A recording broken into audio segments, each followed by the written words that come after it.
Let's bring in Senator Tammy Duckworth, Democrat from Illinois. Senator, thank you for being here.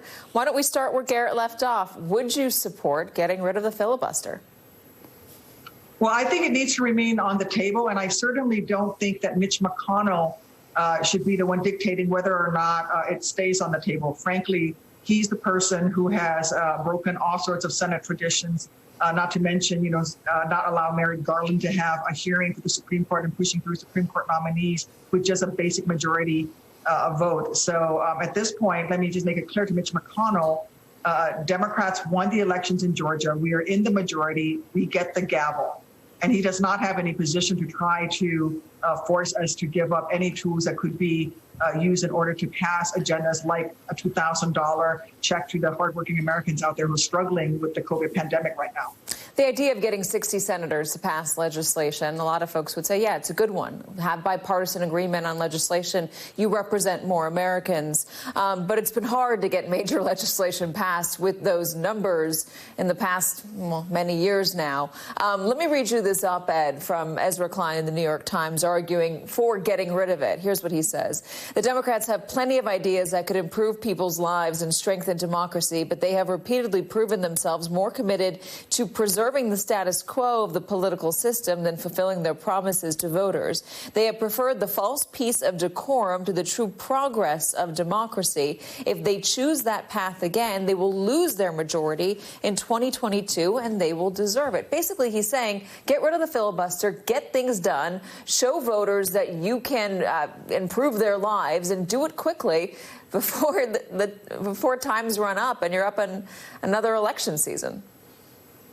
Well, my focus is on helping the American people. It's not about the election season. It's about, getting work done. Exactly. And what Mitch McConnell is doing is actually forcing more and more Democrats to realize that maybe we should abandon the filibuster because we do want to get things done. We want to get those $2,000 checks out. We want to pass a major infrastructure package to fix the infrastructure in this country. There's a lot that needs to be done, and we can't get it done as long as Mitch McConnell thinks he continues to hold the gavel when he, in fact, lost the election.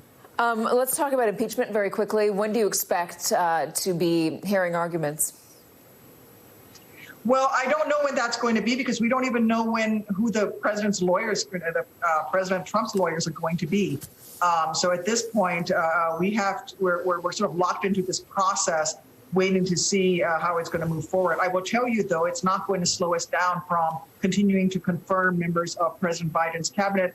And really the most important thing, which is the next COVID relief package to help working families, to help people who are struggling to get by, and to also help all those small businesses out there. How quickly will that get done? And will it include $2,000 checks? I know there's been some debate about whether or not there should be just a standalone bill with the money directly now, or if it should be rolled into other things in order to pass something popular with other agenda items to I guess, force through some support.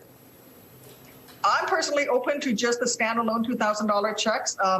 This is because I talk all the time to families in Illinois that are struggling and they need that money right now. And also, when you talk to Janet Yellen, she'll be the first to tell you, our new Treasury, Secretary, that the $2,000 check and an increase in SNAP benefits are what's going to really help us keep the economy from cratering and also to help families the most. Senator, we're watching on the right-hand side of the screen in that little box, the room where Joe Biden is going to be signing some executive orders, also talking about COVID with Dr. Fauci and his new COVID task force czar, Jeffrey Zients. He is going to be signing 10 executive orders today, 3 yesterday. You were critical of Donald Trump for using his power unilaterally when he talked about a national emergency at the border with executive authority. Is it a good idea to keep going down this path of using executive orders in order to get things done?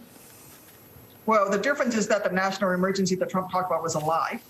And COVID is a very real threat. And even though Trump refused to admit that COVID is a real threat, we have 400,000 dead Americans. And that, to me, is the priority, making sure that we take care of fighting this pandemic, crushing it, and making sure that we can get our economy moving again. And that is the priority.